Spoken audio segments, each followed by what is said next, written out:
Hey y'all, welcome back to another video. Today is a vlog a little bit different.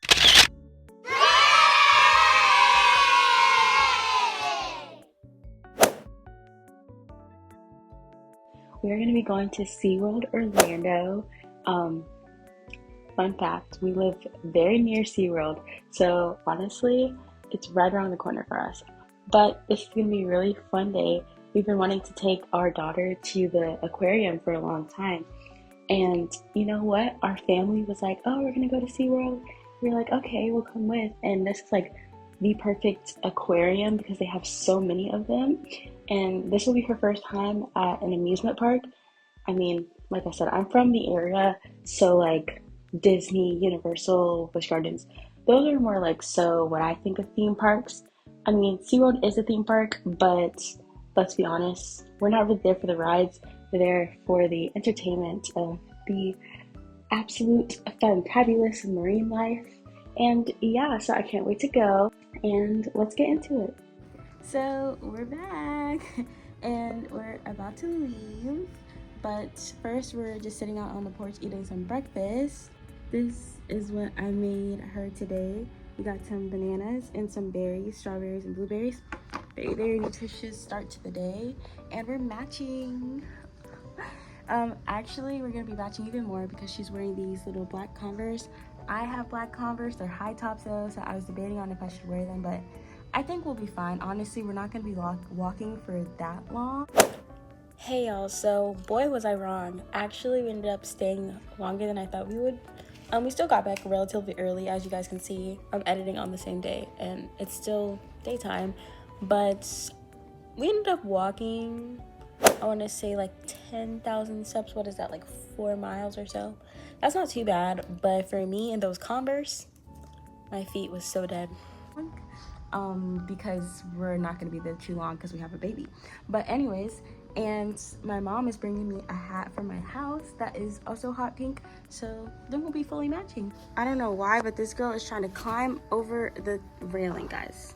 This is what your 10-month-old will do. They will start climbing over things that they don't need to be climbing over. Cora, come here. Eat your banana. Eat your banana. Eat your banana. Oh. Oh. So, we are at SeaWorld, y'all. This is gonna be a time. We have our baby front way facing. It's just her first time actually facing forward in her stroller instead of having it like kind of bassinet mode where she's facing us. So we'll see how she does with this. Maybe it'll be great for future uses. All right, y'all, let's go. Okay, y'all, so I can't go into this vlog without being completely honest with y'all. So we got our tickets for free with a discount. My parents are teachers, so they get in free automatically. And then my brother was with us, who was in the military, so he had a military discount, so we got in for free with him. However, parking was $42.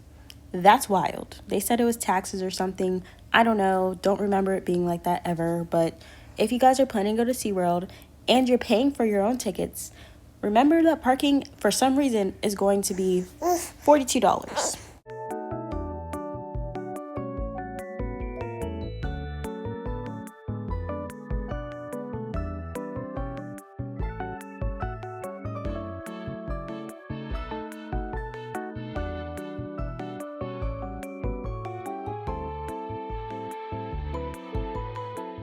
So I feel like I already gave you guys tip number 1 with the whole parking situation, but just for continuity reasons, I am going to call this tip number 1, and that's to bring snacks into the park if you don't want to pay for SeaWorld prices. I feel like some families did this growing up, and some of you guys may know this already, but walking into the amusement park today, it was absolutely wild how much we had to pay for things. For example, Dippin' Dots was like $13 just for the 1 cup that we got. Yeah, they got it! That was incredible. Thank you all so much for participating. Tip number 2 is to note those show times ahead of the time that you get into the park. So with a little one, obviously you're not going to be riding that many rides, or if any at all, depending on how young your little one is. So the shows are where it's at. And it's best if you guys know ahead of time when those shows start. For example, when we got into the park, we anticipated going to a dolphin show that started at 11:30. However, we went to go get food beforehand and the food line took forever. So by the time we got the food, it was 11:30 and we had missed that dolphin show time. And had we actually known ahead of time before entering the park what time the dolphin show actually started, maybe we would have prepared to go to a different show time.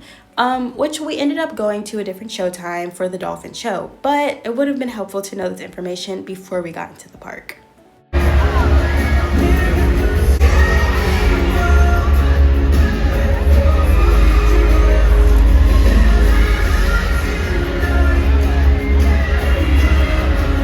Tip number 3, and arguably the best tip on this list, is they don't accept cash. Because if you go in there bringing cash, you will not be able to buy anything at this park. Wow.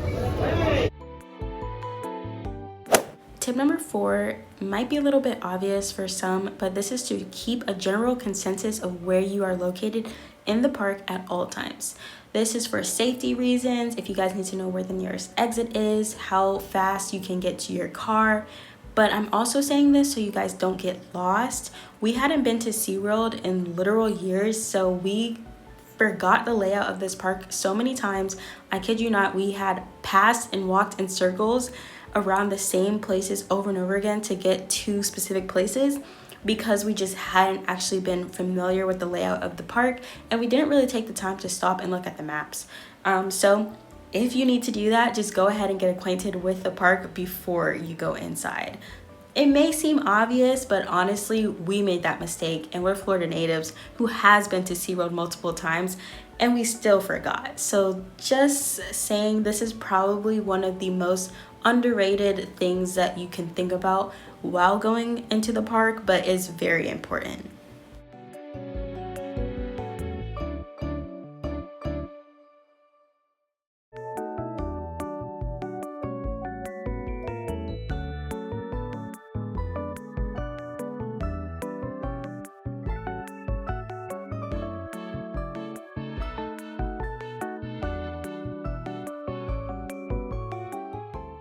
Tip number 5 is to make sure that you are keeping protected from the sun at all costs. Remember, we are in Florida, the sunshine state. So it gets so hot, especially at amusement parks. It literally feels like the sun has become one with your skin and it's like an extra layer just on top of you all the time. It's so unbearable. So remember to bring your sunscreen, whatever SPF you need, and your fan. This little fan that we have, we got off of Amazon when my daughter was first born, and we have used it in so many scenarios. We even use it in the car when we're traveling. So keep a fan like this if you guys know that you're going to be hot, because oof. So fun fact, SeaWorld and Busch Gardens both have a little Sesame Street area, which is targeted more towards babies and toddlers. And they have a couple cool little interactive things here.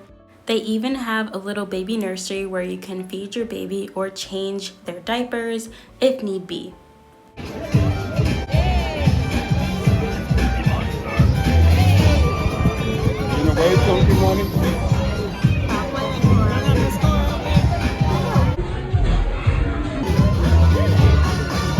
So just a pro tip for you guys, if you have a baby who can sit up or take a couple steps, as we were told, they can get on this little train ride that is located in Sesame Street right at the front, honestly, when you first walk in.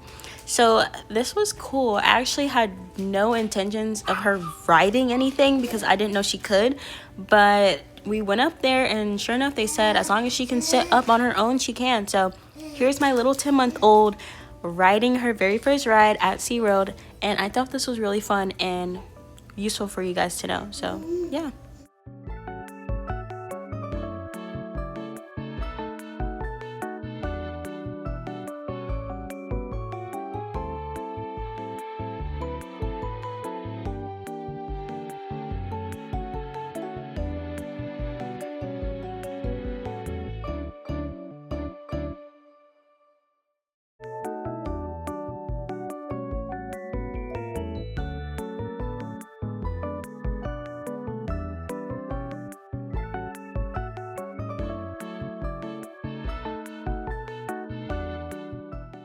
We are on our way out. We have sweated it out, and we're finally making our way back. This girl is a little crazy, and right now she really just only wants me, which is unfortunate. So, say hi. Say bye, guys. Bye-bye. Now when they see us in the streets, all they wanna do is take pics, and I'm like, oh.